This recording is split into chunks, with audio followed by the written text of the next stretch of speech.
Namaskar, my all dear aspirants for CUET 2022. I am Shikha, your mentor to help you in the completion of syllabus for the subject English. We have completed 10 subject, verb, agreement and determiners. Now today here in this video we are going to see relative pronouns. Relative pronouns are very important part of the transformation for subject, verb, conquer, determiner. सभी में आता है, tenses में भी जो भी sentence आ रहे हैं उसके लिए भी रिलेटिव प्रोनाउन आना बहुत ज़रूरी है. ठीक है, तो ये पार्ट आज हम लेते हैं रिलेटिव प्रोनाउन. सबसे पहले देखते हैं what is relative pronoun. In the starting some sentence have been given. This is the boy who is my best friend. यहाँ पे जिन वर्ड्स को हाईलाइट किया गया है उनको हम देखेंगे. This is the book which I like the most. I have lost the watch that you presented me. This is the boy whose friends are coming today. These are the boys or girls whom all praise.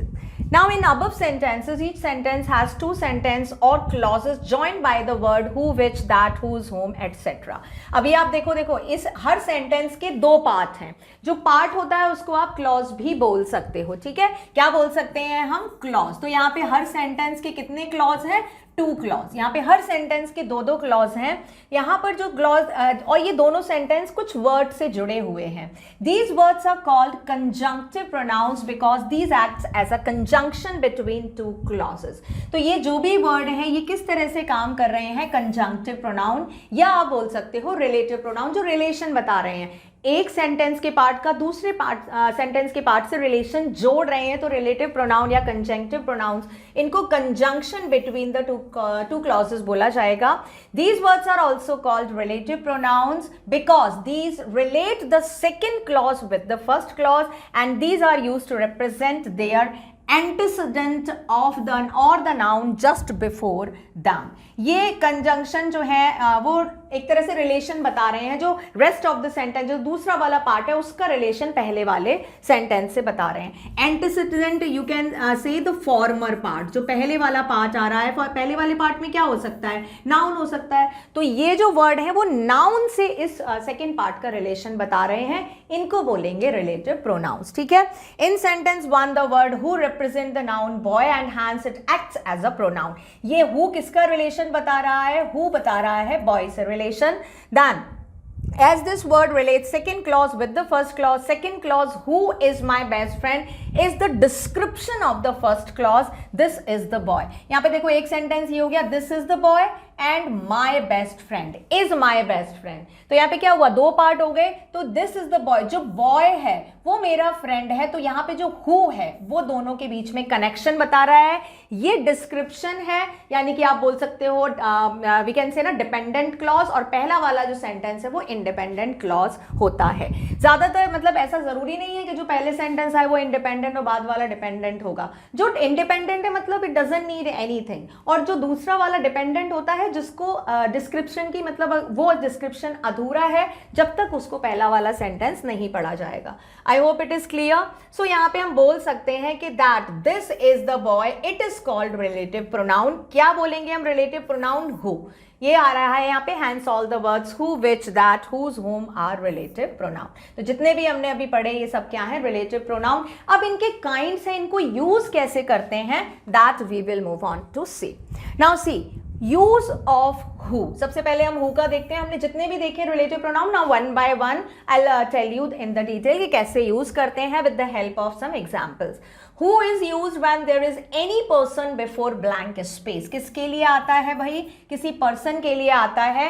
And a verb after blank space. पहले blank space हो या verb के after blank space हो, वहां आता है pattern. देखो, person plus blank space plus verb and blank space, यानी कि पर्सन के बाद आएगा और वर्ब के बाद जो आता है वो क्या है? हु, जो किससे रिलेटेड होता है? पर्सन से. I know mister Sharma dash teachers you English. अब यहाँ पे देखो आई नो, आई यहाँ पे ये आ गया I know mister Sharma. Mister Sharma के बाद कॉमा आ रहा है. कॉमा के बाद क्या आएगा यहाँ पे? हु किसके लिए आया है भाई? हु आया है मिस्टर शर्मा के लिए.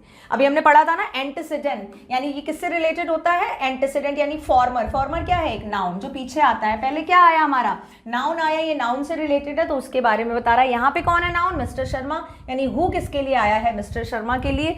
टीचर्स यू इंग्लिश, जो तुमको पढ़ाते हैं, यानी कि किससे रिलेशन किया, मिस्टर शर्मा का यू से रिलेशन किया, किसने किया, रिलेटिव प्रोनाउन ने, जो तुमको पढ़ाते हैं।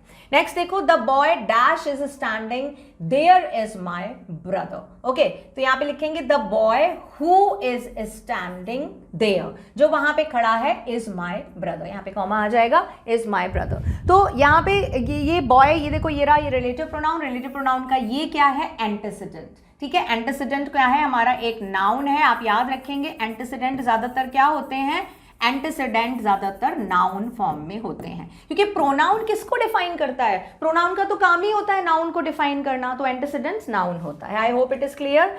आगे देखते हैं, use of whom is used when there is any person before the blank space and another person plus verb after the blank space। ये भी person के लिए आता है जब before blank space another person और verb के बाद कोई blank space दूसरा हो। पैटर्न देखो, person plus dash plus subject person plus verb। यहाँ पे देखो person आया the boy, फिर blank space I and then subject आ गया हमारा person and verb आ गई है हमारी यहां पे, तो ये आएगा द बॉय। अब द बॉय यहां पे आएगा होम। क्यों आएगा भाई home, whom he gave money was very poor, जिसको, अभी होम अगर देखें तो आप इसको क्या बोल सकते हो हिंदी में, ये किसके लिए आता है, जिसको, जिसको, जिसका, जिसके, ठीक है, जिसको, और ये आप बोल सकते हो जिसके, जिसका, ठीक है, तो ये इसके लिए आता है हिंदी में, जहां पे इसका सेंस आता है ना, ये इसके लिए आता है। मैं पीछे भी लिख देती हूँ, जो हु होता है इसका सेंस आता है जो के लिए। तो यहाँ पे है the boy whom he gave money, जिसको उसने पैसे दिए थे, was very poor, whom आ गया। यहाँ पे नेक्स्ट देखो, the man dash I helped was in trouble, जिसकी मैंने मदद की थी, ऊपर क्या आया देखो जिसको, और यहाँ पे आया whom I helped। यहाँ पे क्या हो रहा है देखो, पर्सन, उसके बाद फिर ब्लैंक स्पेस, फिर सब्जेक्ट आ रहा है दूसरा पर्सन, और फिर वर्ब आ रही है। नेक्स्ट देखो, the lady dash you talked with is my aunt, यहाँ पे कॉमा आ गया, और यहाँ पे लिखेंगे हम हूँ, मतलब जिससे तुम बात कर रही हो वो कौन है, मेरी आंट है। पर्सन, पर्सन प्लस वर्ब, ठीक है, ये याद रखेंगे, पहले पर्सन आएगा, उसका रिलेशन जिससे बता रहे हैं वो पर्सन आएगा, और यहाँ पे वर्ब आएगी, बीच में क्या आएगा, रिलेटिव प्रोनाउन, जो रिलेशन बता रहा है दूसरे से। I hope it is clear. The whom and who क्या पता चला हमें, these are used for the person only, living thing. Next देखते हैं हुज। हुज का भी मतलब यही होता है जिसका, ठीक है, जिसका, इसका भी यही सेंस निकलता है।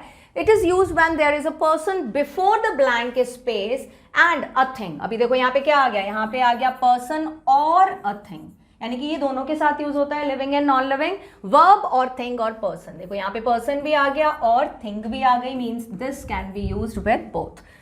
सीधे एग्जाम्पल अब with the pattern, person dash plus thing plus verb, यहाँ पे थिंग आ गई, person dash thing plus person, ये भी हो सकता है, person dash person person and person plus person और वर्ब। खाली थिंग भी हो सकती है, पर्सन भी हो सकते हैं, टू पर्सन भी हो सकते हैं, एंड अकेला थिंग भी हो सकता है, थिंग और पर्सन भी हो सकता है, एनीथिंग।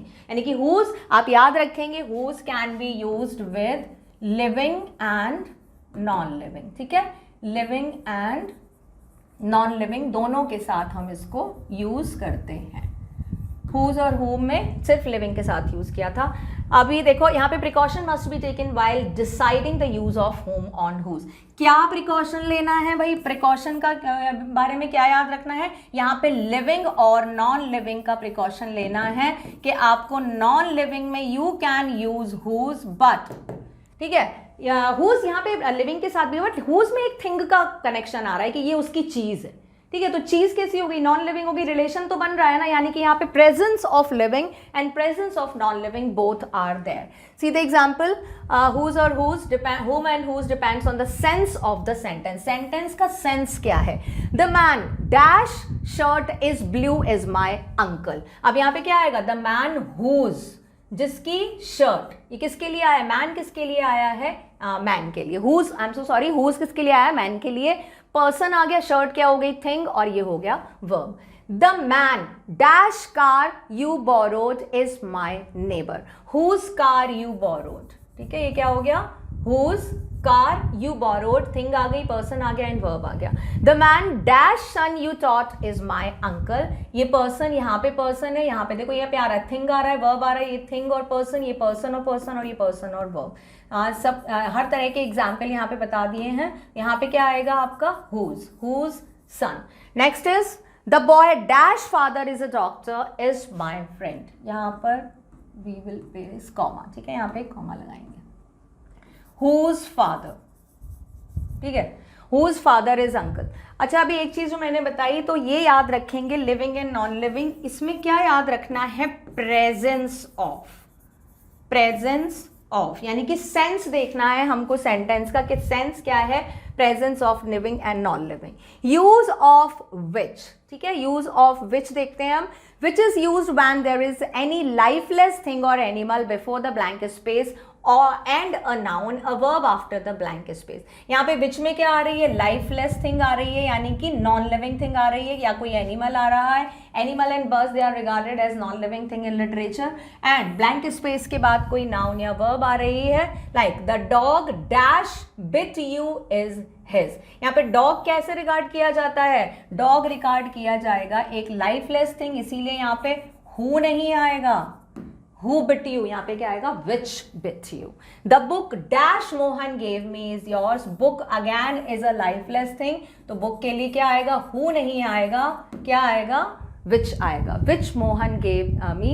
या the book that Mohan gave me in your. अभी हम that का भी कंसेप्ट पढ़ेंगे, बट यहाँ पे book और dog कैसे कंसीडर हैं? नॉन लिविंग कंसीडर हैं. If there is anything or animal plus preposition before the blank space then which is used. अगर वहाँ पे is anything कोई चीज़ है या एनिमल है, प्रिपोजिशन है बिफोर द ब्लैंक स्पेस, तो वहाँ पे which का यूज किया जाता है. कैसे होगा? The post for dash I was selected is temporary. The post, ये क्या हो गया? देखो कोई चीज हो गई, ठीक है, एक पोस्ट हो गई, हमारी सब्जेक्ट हो गया, ये आ गया हमारा प्रिपोजिशन. फॉर विच, यहाँ पे क्या आएगा? For which I was selected is temporary. Next देखो, I don't like the house in. I don't like, ये I don't like the house in, ये हो गया प्रिपोजिशन. विच ही लिव्स, ठीक है, in which he lives. The post for which, तो यहाँ पे which का यूज क्या ध्यान रखेंगे? लाइफलेस या नॉन लिविंग थिंग के लिए किया जाता है. यूज ऑफ वर्ड देखिए, when there is blank space in the beginning of the sentence, when they are बिल्कुल स्टार्टिंग में हो, ये इसमें इंपॉर्टेंट है, एकदम स्टार्टिंग में होगा तो what के अलावा कुछ नहीं आएगा मोस्ट ऑफ द टाइम, ठीक है. Next, when there is a blank space after the verb, जब after the verb होता है तो भी आता है blank space after the verb. When there is a blank space after the verb plus object and there is no antecedent in the sentence. Verb और object के बाद हो क्या हो? blank space और कोई भी no antecedent, वहाँ पे antecedent नहीं होगा, वहाँ पे what का यूज किया जाता है. अभी देखो ये क्या है? First, blank space in the beginning of the sentence. Cannot be cured must be endured. जो क्योर नहीं किया जा सकता उसको endure करना पड़ेगा, bear करना पड़ेगा. तो यहाँ पे क्या आएगा? स्टार्टिंग में क्या आएगा? WHAT, what. W will be capital. Next देखो, this is dash he likes. ये यहाँ पे क्या है? verb. This is what. This is what he likes. ठीक है. नेक्स्ट देखो, do dash you please. Do what you please, यहाँ पे कॉमा आएगा. Do what you please, जो तुमको अच्छा लगता है करो. Next, give him dash he demands. verb plus object. give him what he demands. ये आ गया हमारा object. give him what he demands. नेक्स्ट देखो, please tell me dash you need. Please tell me what you need. अभी यहाँ पे इसको ऐसे भी लिख सकते थे, what do you need, but conversation में ये चल जाता है कभी कभी, ठीक है. अदरवाइज राइट सेंटेंसेस का ये होगा what do you need, because this is considered as a, यहाँ पे हम क्या कर रहे हैं? इसको रिलेटिव प्रोनाउन जैसे कंसीडर कर रहे हैं, इसीलिए यहाँ पे डू नहीं आएगा, क्योंकि डू अगर आएगा तो ये इंटेरोगेटिव सेंटेंस बन जाएगा, तो यहाँ पे क्वेश्चन मार्क आ जाएगा. But there is no question mark. यहाँ पे क्या है? सिर्फ क्या है? फुल स्टॉप है. That's why we will not use do, otherwise it will become interrogative. I hope the use of what is clear to you. In the starting अगर कोई भी ब्लैंक स्पेस आता है, which relative pronoun always come? That is what. Use of when, time is given just before the blank space, when is used as relative pronoun. Time, when किससे related होता है? Time से related होता है। It was midnight dash the thief entered the house. Midnight क्या है? एक time हो गया ना, तो यहाँ पे हम लिख देंगे when the thief entered the house. It was Sunday dash we went a picnic. When we went the picnic Sunday. अभी इसमें टाइम में कुछ भी आ सकता है, डेट आ सकती है, डे आ सकता है, कोई मीन्स डे का आर आ सकता है, कोई भी पर्टिकुलर कंडीशन सिचुएशन कुछ भी आ सकता है जो टाइम से रिलेटेड हो, ठीक है। It was 2010 my father purchase this house when, ठीक है, यहाँ पे आ गया when, it is coming a year. I hope it is clear, it is very easy when का यूज। नेक्स्ट देखो use of where. Where is related with the place. ये where is use, there is a place. Where किससे related होता है? Place से related होता है। वेयर किससे रिलेटेड होता है? प्लेस से। This is the temple Gandhi ji was shot dead, ठीक है। सम प्रॉब्लम इज देयर, मैं यहां लिख देती हूँ। This is the temple where, यहाँ पे क्या आ जाएगा? Where Gandhi ji was shot dead. तो टेम्पल क्या हुआ? टेम्पल एक प्लेस हुआ। This is the school where I studies for 5 years। तो यहाँ पे क्या हुआ? देखो स्कूल भी क्या है? स्कूल भी एक प्लेस है, तो यहाँ पे वो आ गया। अब नंबर 3 देखो, नंबर 3 में क्या है? The house. House again is a place, ये भी एक प्लेस है, तो यहाँ पे क्या आ जाएगा? वेयर। आई होप वेयर का यूज आपको समझ आया। ये याद रखना भाई, रिलेटिव प्रोनाउन हम जो भी पढ़ रहे हैं, रिलेटिव प्रोनाउन में द प्रेजेंस ऑफ 2 पार्ट या 2 क्लॉजेस इज मस्ट, ठीक है। जिस सेंटेंस में 2 पार्ट या क्लॉज नहीं होंगे वहां रिलेटिव प्रोनाउन का यूज नहीं होगा, क्योंकि इसका काम ही है रिलेशन बनाना। तो जहां 2 लोग नहीं होंगे वहां पे रिलेशन कैसे बनाएंगे, ठीक है, ये याद रखेंगे। Next use of why. Why is used if there is a reason before blank space. Why किससे रिलेटेड होता है? रीजन से। This is the reason why he didn't come. यहां पे रीजन आ गया, देखो सीधा सीधा। This is the reason why I called you. ये क्या है? रीजन। रीजन के लिए आता है why. So use of why and where, I hope it is clear. Use of that देखते हैं। With the following 5 condition that can be used as relative pronoun in place of who, whom, which। इन सबके place में use कर सकते हैं किसको? एक को, यानी कि हम बोल सकते हैं that is the most powerful relative pronoun, ठीक है।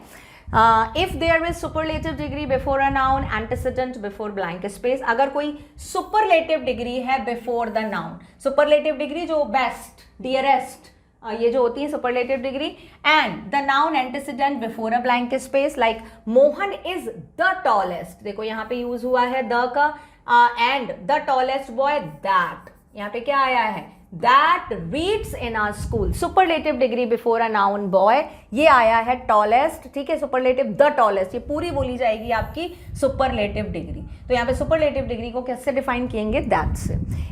If the sentence is interrogative तो भी आता है। क्या याद रखेंगे भाई? इंटेरोगेटिव है तो आएगा, सुपरलेटिव डिग्री है तो आएगा।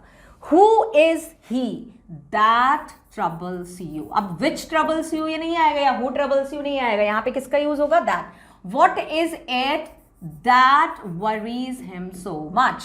Who is the man that abused you? Now, what is it that you like? Okay, so after completing, you have seen one thing, that can be used with non-living as well as living. This is very important. It can be used with living and non-living. दोनों के साथ हम इसको use कर सकते हैं, ठीक है, दोनों के साथ। अभी यहाँ पे क्या था? विच को हमने यूज किया था नॉन लिविंग के साथ, और हु और होम ये दोनों हमने किए थे पर्सन के साथ, प्रेजेंस के साथ किया था। बट दैट का use we can do with both of them, non living as well as living, दोनों के साथ हम यूज कर सकते हैं। नेक्स्ट देखो, if there is any one. 5 थे ना, देखो यहाँ पे क्या बताया था भाई? 5 क्लॉजेस है। Relative pronoun in place of you, तो 5 कंडीशन है यहाँ पे। 5 कंडीशन है, 2 हो, ये हमारी 2 हो गई, 3 कंडीशन और देखते हैं। एक था सुपरलेटिव डिग्री के, और एक हमारा क्या था? इंटेरोगेटिव हो, तो दैट का यूज होता है। If there is any one of the following words before the blank space. अगर ब्लैंक स्पेस से पहले इनमें से कोई भी वर्ड आ जाता है, only, any, same, all, nothing, no one, nobody, anybody, anything, none, little, यानी कि इंडेफिनिट प्रोनाउन। अभी हमने पढ़े थे ना इंडेफिनिट प्रोनाउंस, आपको जो पढ़ाए थे मैंने डिटर्मिनर्स में। तो ये जितने भी प्रोनाउंस हैं, इससे पहले दैट आएगा। All dash glitters is not gold, all that glitters is not gold. Spoken by Amitabh Bachchan, mister Amitabh Bachchan in the movie Chupke Chupke. Shakespeare का एक सेइंग है ये। This is the same person that you beat. देखो ये क्या आया? सेम आया यहाँ पे, ये रहा, ऑल आ गया यहाँ पर, और ये आ गया same. Person that you be. ये आपको थोड़ी चीजें ना इसमें मतलब है तो ये जैसे grammatical part, rules and regulation you have to keep in the mind, but some of the things ना you have to just learn.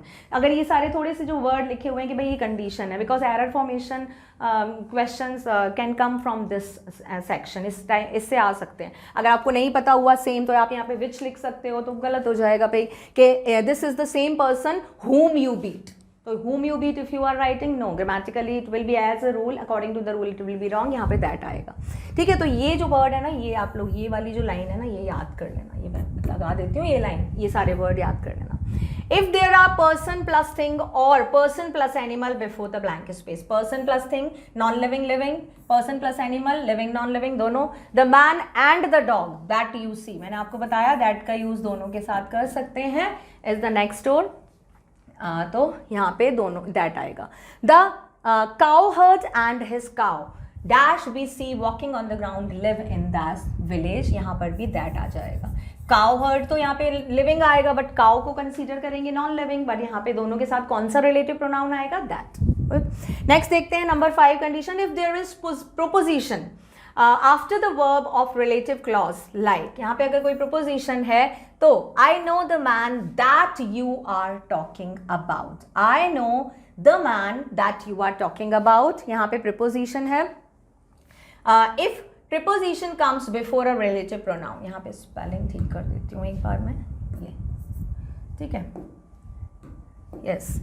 If preposition comes before relative pronoun whom would be used in place of that। अभी यहाँ पे क्या है देखो, there is a preposition after the verb of relative clause, तो यहाँ पे that आएगा, जैसे I know the man that you are talking about, ये रही preposition, लास्ट में आई है तो that आएगा।